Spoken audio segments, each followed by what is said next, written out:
Alright, imagine this. You have got two different investment strategies sitting on the table. Now, if you look at this red line right here, it's showing massive returns over the last year.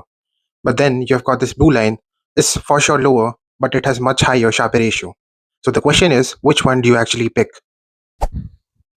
So, the Sharpe ratio answers only one question.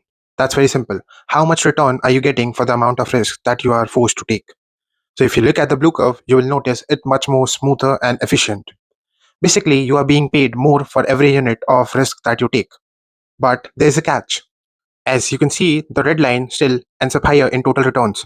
So a higher Sharpe doesn't automatically mean a bigger returns, at least not yet. It just means that the ride is smoother, there is less noise and fewer heart attacks along the way. But in the end, the goal is still the same. You want your money to grow more. Think of it like the Sharpe ratio tells you how clean the engine is. It doesn't tell you how fast you are going.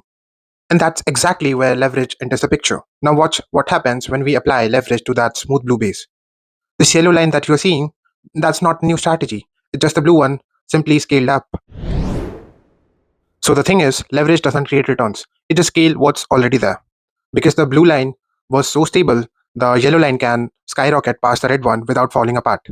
But if you try to scale that chaotic red line, you just be amplifying the chaos and the noise. Now, I have to be very clear here. This isn't a free lunch. Leverage is a double-edged sword.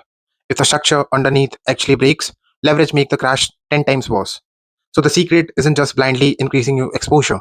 It's about making sure that your foundation can actually handle the weight.